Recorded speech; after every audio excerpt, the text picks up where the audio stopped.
This truck company was briefly worth more than Ford, and its truck didn't even work. Almost nobody noticed. 2018. A film crew waits in the Utah desert as a gleaming white truck crests the hill. The ad is called Nikola One In Motion, and technically, the truck is indeed in motion. What the cameras never show, there is no engine inside.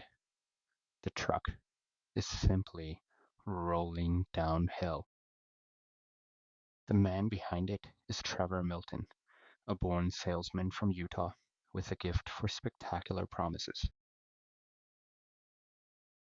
In 2014, he founds Nikola, named, like a certain rival, after the inventor Nikola Tesla.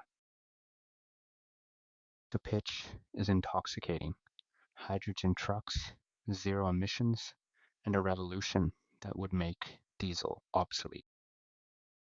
In December 2016, Milton unveils the Nikola One on stage, declaring that this thing fully functions.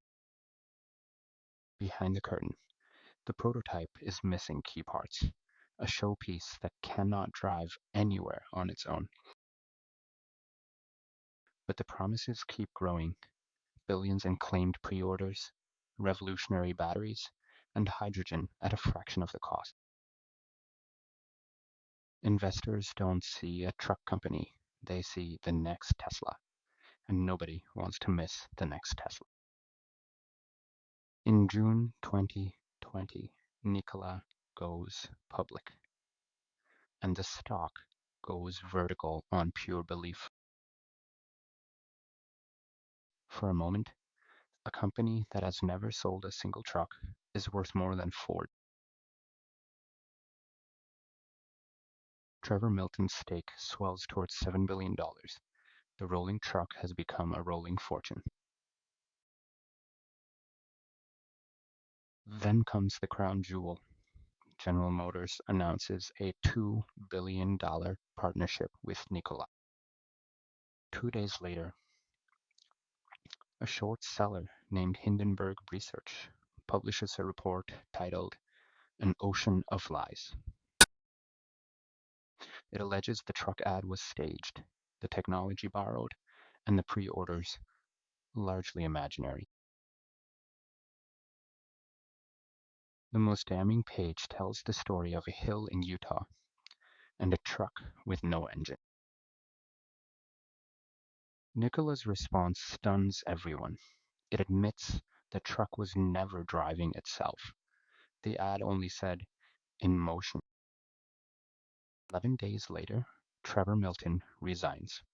The stock collapses, and the GM deal quietly shrivels away. The company agrees to a $125 million settlement. The empire of promises is unraveling. In 2022, a jury convicts Milton of securities and wire fraud. He faces years in prison. The sentence: 4 years. Prosecutors demand nearly $700 million for the shareholders he misled. By February 2025, Nikola itself is bankrupt. Its factory sold off to a rival EV maker. Then, 1 month later, a phone call. President Trump grants Trevor Milton a full and unconditional pardon. The trucks never conquered the road, but gravity never failed, and somehow Trevor Milton is still rolling.